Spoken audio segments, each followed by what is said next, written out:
It's time to pick a side. The Border War is on the air with BG and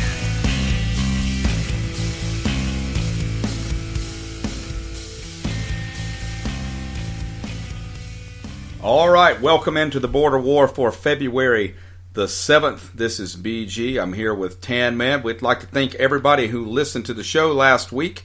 Remember to follow us on Twitter at The Border War.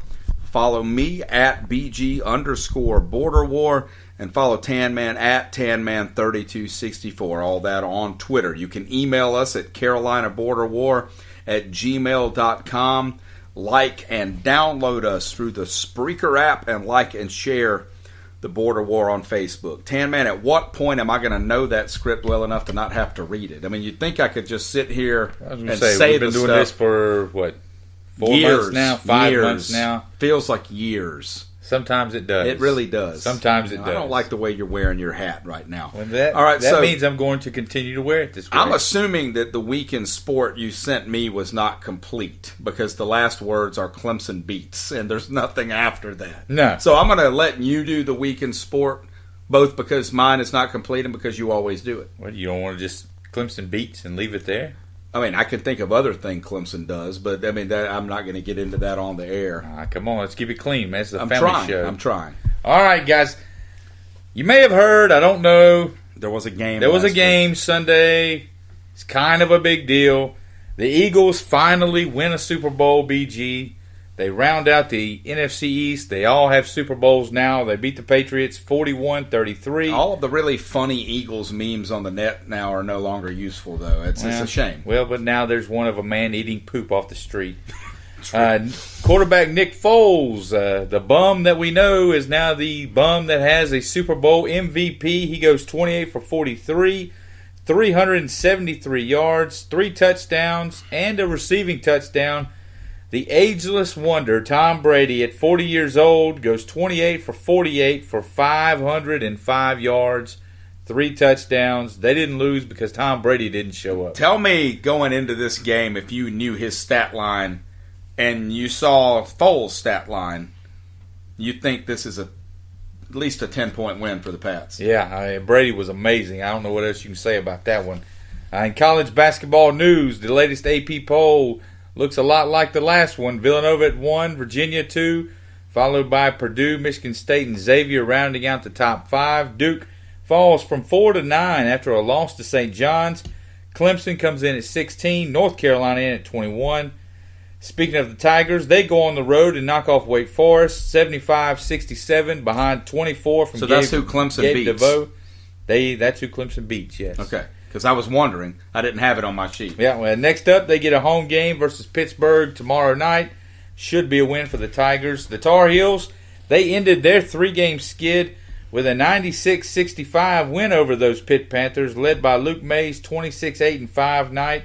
A big one Thursday night, another against Duke, another big one Saturday against NC State, and then they'll be back home on Monday to take on Notre Dame. BG, your Gamecocks are in the tailspin right now. I tell you, we were talking about where they might be in the NIT. I don't know that they're going to make the NIT.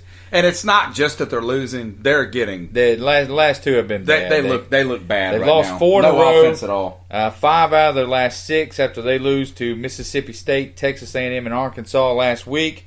They get Florida Saturday afternoon, who's the only team that they've beaten during this recent skid before they go to Tennessee. It's almost like Tuesday that night. win at Florida is what did it. It was like that was the end of their season. It kind of threw them off, it looks like. The Hornets, we talk every week, 3-1 last week for the Charlotte Hornets. A nice week for Charlotte. A nice week. They beat the Hawks, Pacers, and Suns before falling to Denver Monday night.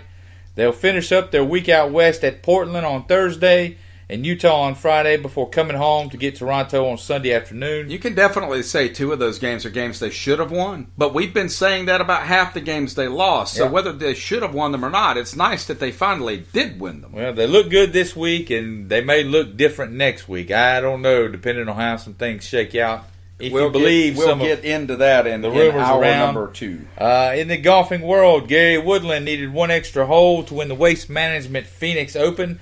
What an awful name for a tournament with a big trash company logo in the middle of I think that's why I've never liked I think that's why I've never liked old Charlie Hoffman, because he used to have like long, stringy blonde hair, and he was waste management was one of his. He just looked dirty all the time. You can't use the word waste. In a positive way. No. But Woodland, he birdied 3 of the last 4 coming in for a 7 under 64. That put him at 18 under for the tournament, and that got him into a playoff with Ches Reavie, where he made par to win.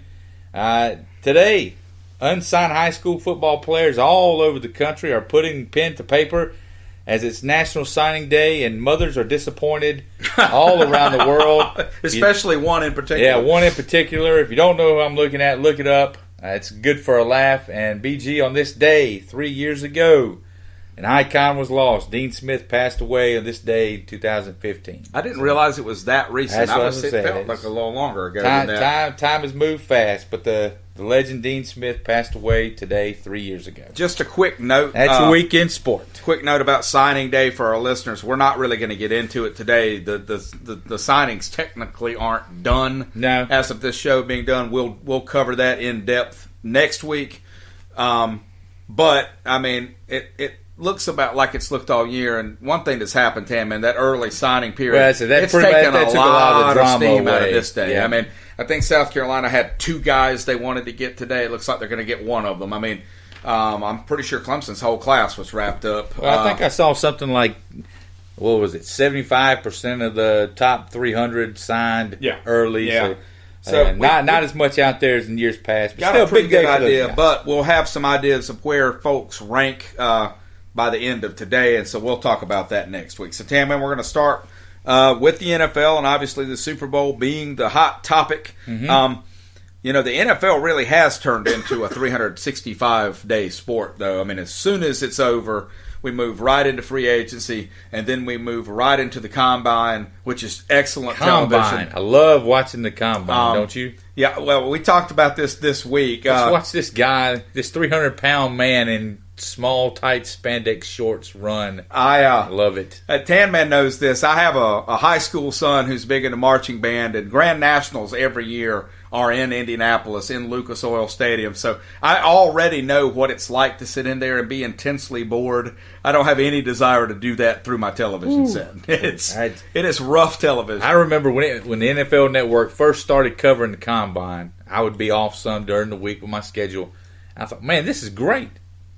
It feels like you're so starved for football because it's been a month. You're not that starved for football. No, you're really not. And I tell you, who you really need to feel sorry for are Rich Eisen and that crew that has to sit there and talk about that stuff. Who's the one guy on NFL Network that just can't get enough of that stuff? Is Mike Mayock. Mayock, that's it. Mike Mayock, who the Washington Redskins have reportedly tried to hire as their GM this offseason, but that didn't work out. I mean, why not try that? Why not? He's on TV. He must know what he's talking about. We host a podcast. Why not hire us? I'd be happy to. I've won multiple world titles with the Redskins in an alternate reality. I would be happy to make some decisions for the Redskins. I don't think you need to be anywhere near the... Something tells me a paycheck might take care of you, though. I think you might be burgundy and gold for the rest of your life if you saw 6 figures. Man, I'd be happy. I'd be happy to. Put me in charge of the Redskins draft. Okay, let's move on. You're being a jackass. All right.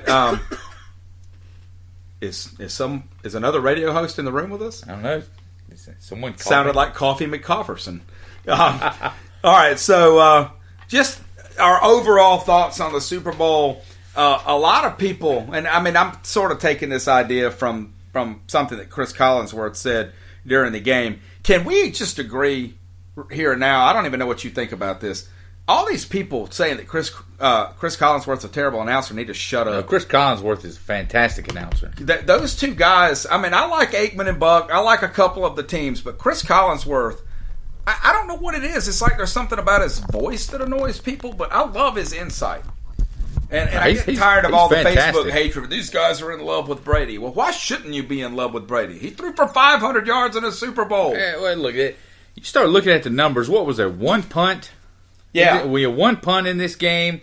Foles threw the pick. Brady had the fumble. But other than that, man, these guys just went up and down the field. This was probably, it broke yardage records, not just Super Bowl records. It broke in yardage. The third quarter. Yeah, it broke yardage records for the history of football. Right. Not just a Super Bowl, for any game in the history of football. Do you think that record is safe? I mean, I think that's the game now. I think that's what we're going to start to see. It feels like every year after the Super Bowl, there's like 15 new records. This is a Super Bowl record for the most, right? Such and such every single year. But what you're not going to see are defensive records getting set. No, this was something. Jumping back to my original point about what Chris Collinsworth said, a lot of people point to last year's Super Bowl as being really memorable, but if you really look at the game as an entirety, it wasn't a great game.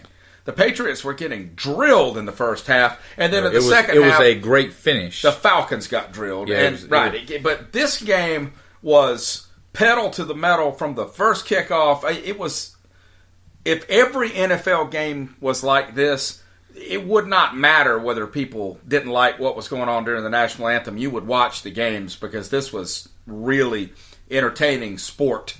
I'm a defensive guy. If I was to say what I think the perfect football game is, I like a 21-17 kind of game.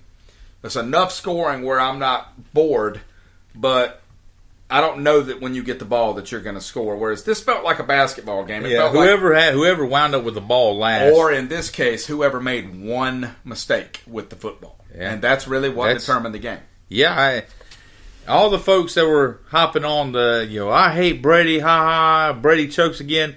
You guys are the same ones that when he got the ball back with a minute 15 or whatever it was, and he's 92 yards from the end zone, they're the same ones who are sitting there deep down thinking, it's over. Crap, he's getting ready to do it again. And let's just be real clear. Who's your team? Well, the Cowboys. Who's my team? The Redskins. We have no reason to blow smoke up Tom Brady's butt about anything here. He's the greatest quarterback that's ever played in the National Football League. Yeah. He does not have Jerry Rice. And as I think the whole country saw, he had 500 yards without anybody who can even catch a football. Well, he had Danny Amendola, I think, was the leading receiver for the Patriots. Yes. I mean, their best deep threat goes down, and he's not even a great player. Chris Hogan was your deep threat. Yeah. Ron Gronkowski, who didn't know what he looked like, which sideline to go to. The guy is just like playing on bones and beer. I don't know. I don't know. Well, Gronkowski is a great athlete, but he's not the deep threat he used to be. Yeah. Brady just stands in the pocket and slings the football. And yeah, he looked a little off, which is crazy because he had 500 yards, but we're used to seeing Tom Brady have a 74% completion record in a big game like this. He missed a few throws. He did miss a few. It wasn't perfect. And he missed a few catch. throws. He missed a catch. Man, that was a stupid call anyway. It was, because there's nothing about Tom Brady that looks like an athlete running down the sideline. Well, BG, what do you think made the biggest difference in the game? Exactly what I just said. You started us off. What made the biggest difference in the game? The headline of this game to me was what you just said. No defense on either side of the ball. These guys were wide open. Just down the middle of the field. So the first team that, and you can say it however you want to, the first team that made a big defensive play was going to win this game. It took one defensive play to make the game, and to win the game. And I thought it was funny. I can't even remember the name of the Eagles player that punched the ball out of Brady's hand, but go back and watch that replay, man. He didn't even know the ball was there. It just kind of got in there. It just happened. And they're interviewing him after the game, and even my wife, who's not really a huge football fan, she's watching the game, and whoever the sideline reporter is interviewing the guy, asking him 9 questions about this play. It's just like, he ran by one guy and hit the quarterback. Well, shut up. But that's the game. Yeah. It was one of those games where it's like a basketball game where you can point to a single turnover or a single missed free throw. These teams were scoring back and forth. And so that turnover ended up being the key play. That's a key play, but I think that what made the difference in the game was Doug Peterson, because the thought was, generally Super Bowls, this is the first time I think they said Tom Brady and the Patriots have ever scored in the first quarter of a Super Bowl. Right. So generally what you get is, just like a boxing match, the first couple rounds, we kind of touch gloves and take a swing, and they just kind of feel one another out. From the get-go, Doug Peterson, he punched it on offense. He never got conservative. No. He never got, even when you could have. He stayed on it on offense. He put the ball in Nick Foles' hands, really. This feels... And I want you have to wonder whether or not Peterson out-Belichicked Belichick. This feels like you repeating what I said he was going to do before the game last week. I think those are all the things I said about Doug Peterson last week before the game. You should go back and listen to us on the Spreaker app. Maybe we should. I mean, we can't. I don't know if we can do that. Can we broadcast a broadcast over our broadcast? Mm-hmm. I don't think we can. I don't think we should because you would feel bad. I told you, man. This guy is the guy that has no effect on me. This guy is the guy both of us wish was our head coach. This guy is the real deal, and he is. That's exactly what I said. He's not going to blink like Atlanta did last year. Oh, he's not going to blink. No, and this was the anti-Falcons, anti-Georgia Bulldogs. I mean, they kept after it. I talked to our mutual friend who's a big Patriots fan. You know who I'm talking about. And I tried to tell him, you should feel better about this because you lost this game. You probably should have won it.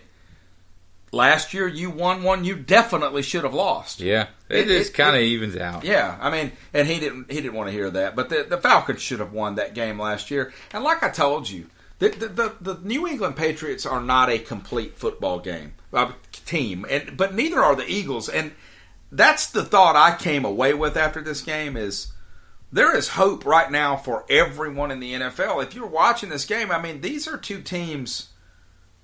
Obviously, they were the best in even football. Even the Browns. Is there hope for the Browns today? You told me that the Browns were going to be elite next year. That's not what I said. That's what you said. That's not what I said. You said I said they're on the come up. I didn't say they were going to be elite. They're on the come up because they didn't win a game. And you're saying they're going to win one. No. They're going to win a game and be on the come up. They're going to win 4. Hey, I picked them to win 5 last year, and I looked like an idiot because of it.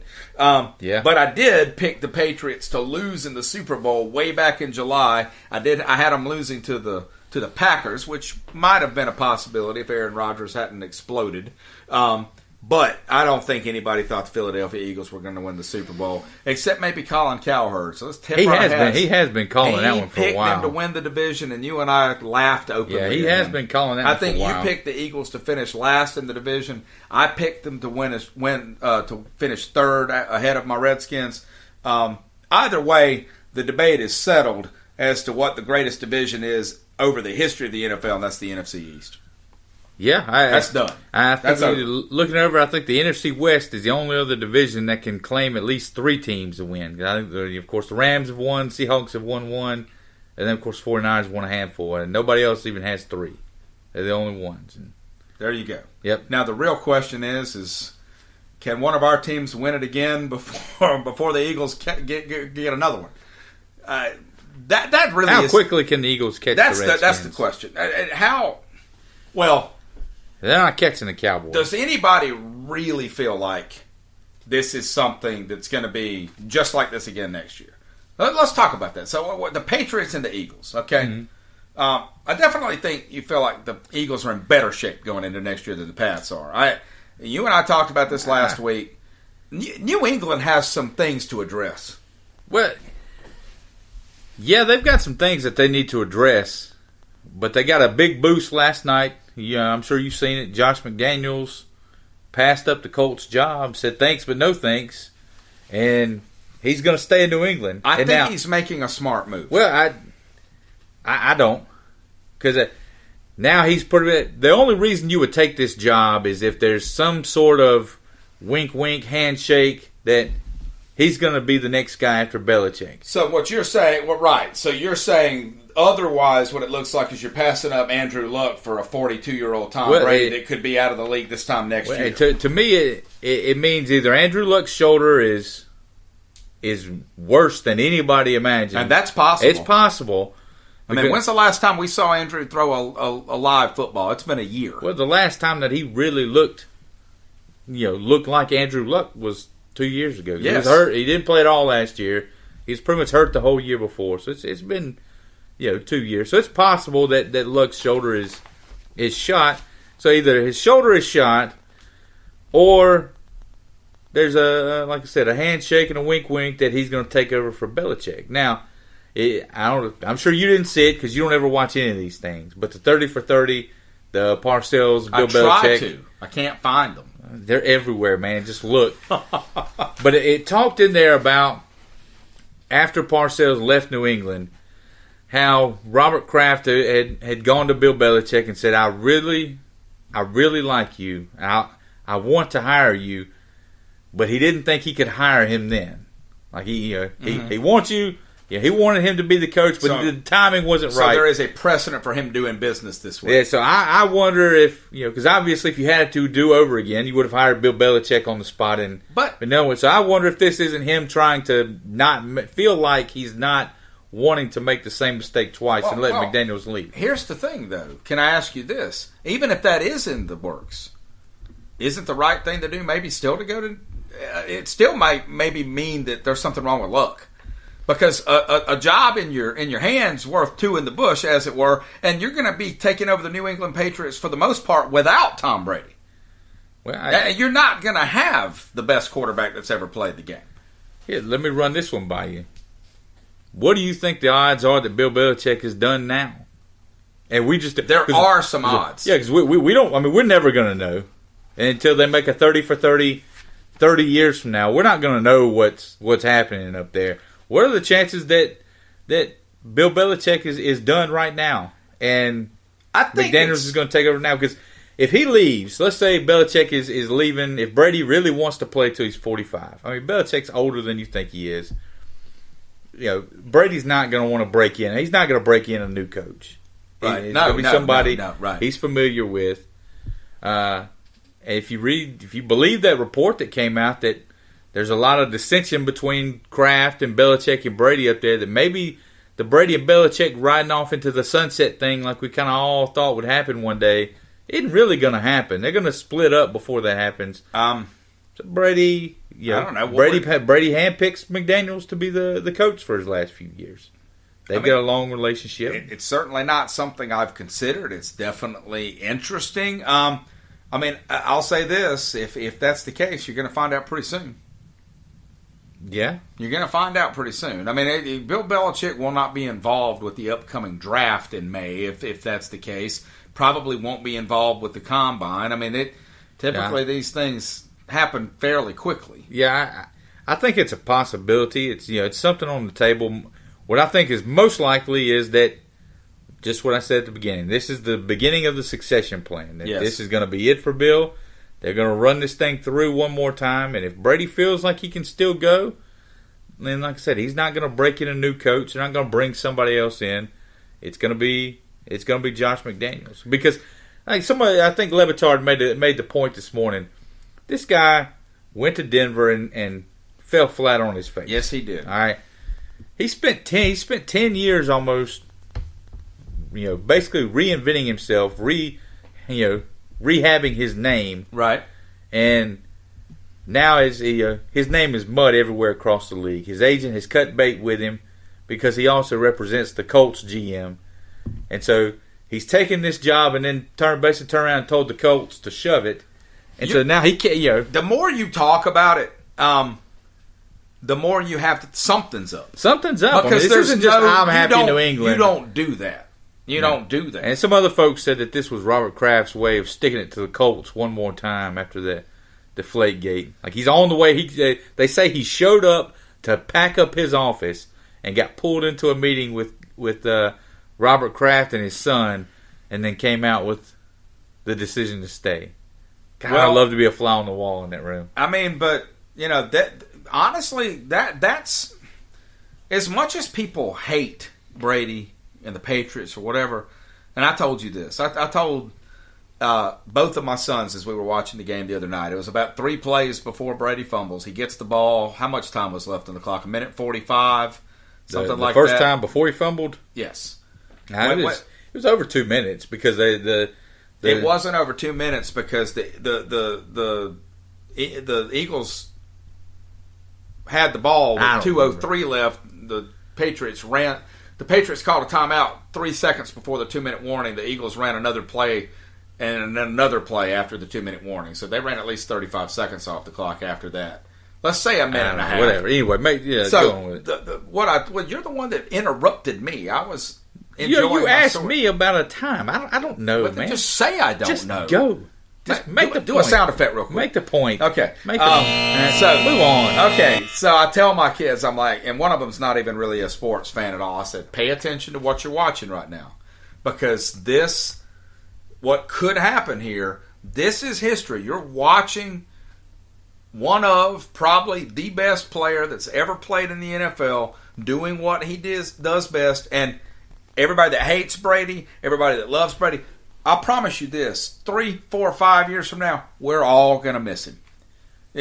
You don't get this every day, and that's what I love about dynasties. It's just all the layers. Think just the Atlanta Braves. I mean, think back to all those division titles, World Series trips. I mean, you built something there that will never ever go away, even though they only won World Series. I mean, you and I have Braves stories from that period. Nobody's winning 14 straight division titles, whatever it was again. You just feel like a guy playing for a team for that long in today's NFL. It's something special. I mean, I picked the Eagles to win it. I didn't think this was the Patriots' year, but yeah, it all that stuff with Belichick gets mixed into it. It's just great. It's great drama. Yeah. You don't know what, but like you said, man, who knows what's going on in New England? I mean, because that's as tight-lipped of an organization as you're going to get. I'm surprised that even got out that he went into Kraft's office. Yeah, but the other thing that has gone on up there in New England that everyone is pretty tight-lipped about, Malcolm Butler. He didn't play a single defensive snap. They said he played 98% of the snaps on defense to the regular season, and supposedly he was told right before kickoff he wasn't playing, and not starting, not being the boundary corner, but not playing. I think he played some special teams, but I don't think he played a single defensive snap. And this is a guy with some Super Bowl history. Some for the Super Patriots. Bowl history. Are you buying the excuse that this was a scheme issue? No. I mean, are you insinuating that Bill Belichick would be less than truthful with the media about a coaching decision? Yes, that's baffling. Yeah, I know. I mean, how can you buy that? I mean, if you can't see through, if you're not telling me there's an injury, I have no idea. But here's the thing. I can't think of a scenario. I mean, I would think Malcolm Butler could walk up to Bill Belichick and spit in his face. Belichick wipes the spit out of his face and thinks, he still gives us the best chance to win. I'm going to put him out there. Well, I mean, because that's Bill Belichick. So what in the world? I would say this is classic Bill Belichick. Really? This is classic Bill Belichick and him going, hey, you're just a dude with a number on your shirt, and I can get the next dude with a number on his shirt and put him in what do you and think do the same happened, job I mean, what? Give me a category. Is this a behavior thing? Is this an ego thing? So you haven't seen what all the reports that they're saying? No, I haven't. See, what was it? It was that he missed the flight from New England to Minneapolis. Okay. He was late. He missed curfew a couple times. All right. Well, in that case, this is like you said. Supposedly this is as hard to see through as a clean window. Supposedly he had been caught with a little green substance, a leafy green substance, and when they had a discussion about it with he and the coaches, it turned into a loud shouting match and a generally uncomfortable situation. So don't give me that this is a scheme issue, man. This is clearly a discipline issue. And I love how it cost them. Yeah. And these same people, well, that Belichick's a cheater and Brady's a cheater and all this, they won't give him any credit for this. Because I don't know if there's any coaches that would do that. If you're a player on the Patriots, and I know Belichick has elevated himself almost to the untouchable realm, but when you go home and someone asks you, what happened? What was the deal with Malcolm? Why wasn't Malcolm Butler playing? Man, are you not just cussing your coach out? I mean, well, here's the thing, though. If you're a player on the New England Patriots, I think you know the deal. Well, you know the deal. But like I told my wife, she asked about what happened, and I told her. She's like, well, that's good. He shouldn't have been playing. I'm like, But you're punishing the whole team. Yeah, exactly. Yeah, he probably should be punished. But, man, is the Super Bowl the right time to send the message? I mean, because like you said, you punished the whole team. And his replacement, they went at his replacement and torched him. Let me ask you this, though. Don't you think the flip side of that is that unrelenting standard, that unblinking demand for, you got all these quotes by Belichick that a team player is a player who will put himself last to his own disadvantage after the team. Like, in other words, he'll hurt his own career to help the team. Not just be neutral. That it's that very thing that may have cost them this Super Bowl that probably won them 5 other ones. Yeah. I mean, yeah. I mean, you can say that. I will say I think that,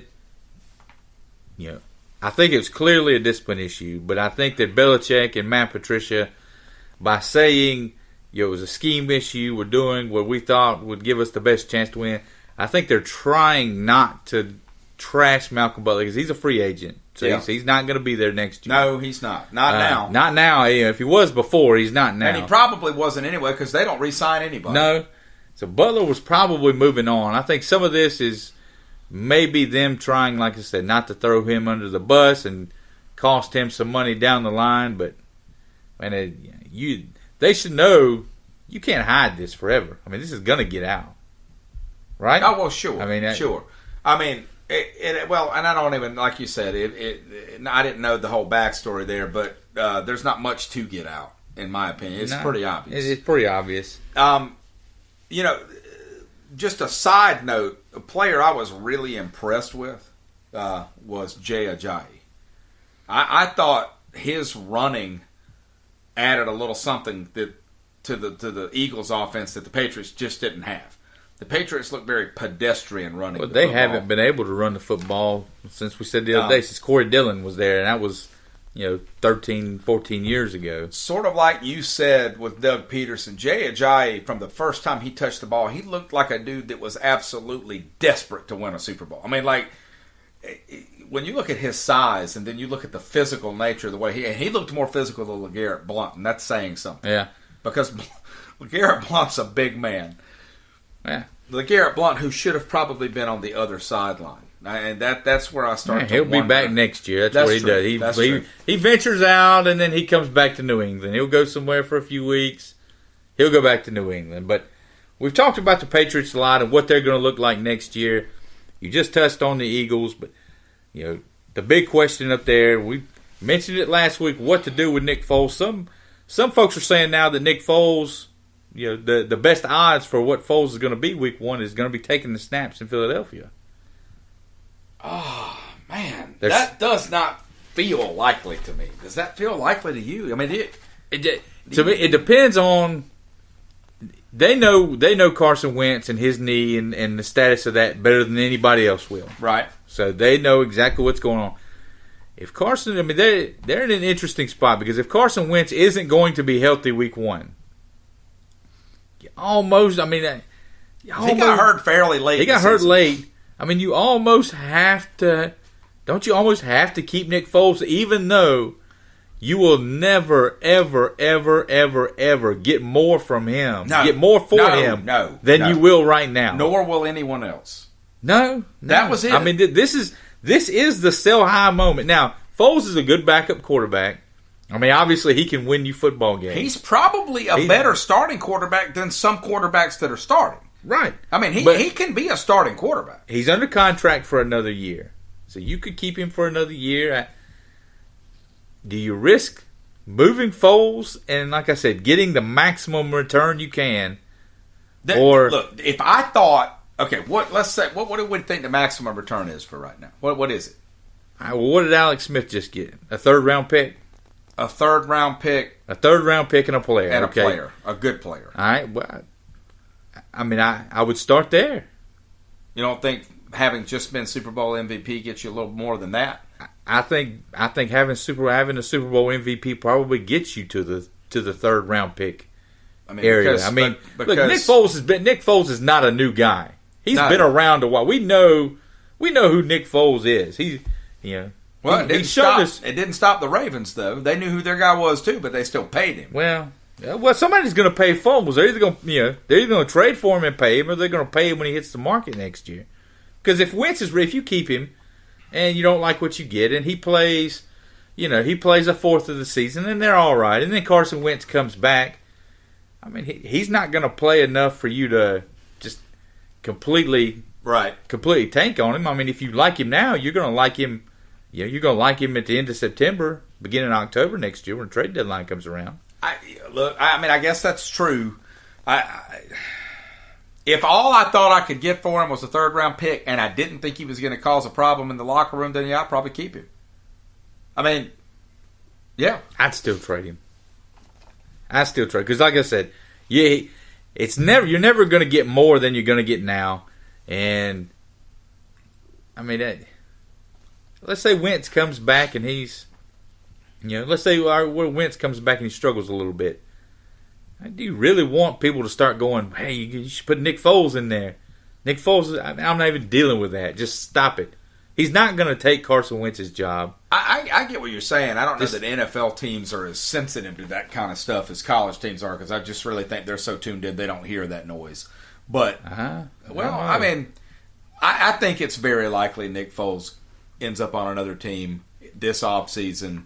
I think it feels crazy to even think about him playing football for the Eagles next year. I mean, but it also feels crazy to say it's an odd situation. Well, like I said, to me, it all depends on when you think Carson Wentz can come back. And if you're talking about middle October, beginning of November, then you probably if you want to stay relevant and stay in the talk and the discussion, I guess you gotta keep him.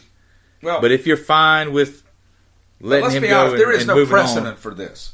This hasn't happened before. There's never been a backup quarterback that's come in and just owned the playoffs and won a Super Bowl, won the MVP. I mean, this is not Steve Young. Don't give me that. No. Steve Young was drafted to be the next guy in San Francisco. Nick Foles had one good season with Chip Kelly at quarterback, kind of in a year where people didn't catch up to what they were doing. The next year he was terrible. And he's been...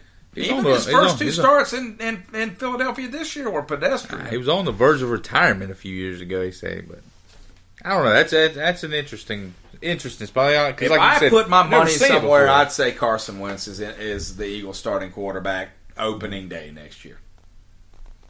I mean, we're still talking about 8 months out. I mean, the way they do that surgery now, I feel like he'll be back. Yeah, well, it seems like you see football players coming back a little quicker than you do basketball players. Basketball players get it, and it's 12 months. It's 11 and a half, 12 months. But moving on, now that everything is finally in the books, the season is finally over. The NFL, I'm sure, is looking to put a lot of this extra stuff behind them. Yeah, BG, are they at a real crossroads with this? Or do you think business is going to pick up? When you start looking at the numbers, as great as this Super Bowl was, as great as it was, the ratings were down, man. I mean, people took this boycotting the NFL thing all the way to the end. Okay. Literally, all the way to the end. Right. No, I get it. Okay, let me see how I can answer your question. I don't think they're at a crossroads, because a crossroads sort of implies that they can turn right instead of left and everything's going to turn out different. I don't think there's a lot they can do short term.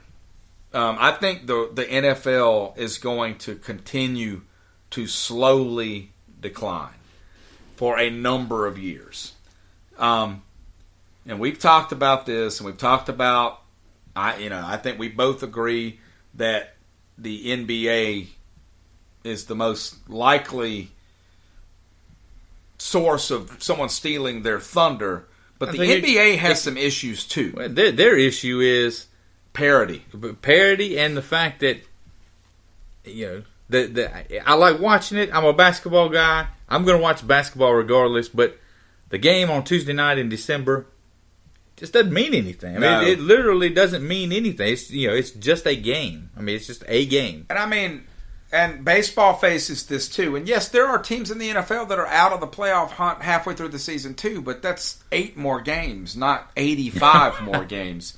I think that football in general and the NFL, but let's be honest here, the ratings were down. They're still blowing every other sport out of the water in a 1-to-1 comparison. The NFL's ratings are monstrous. They're down, but they're still like. Well, this was the lowest rated Super Bowl since 2009. But compare it to the NBA Finals. They're still going to win. They're going to beat them head to head. Now the NBA Finals are heading up. Yeah. But again, there is a gulf between them.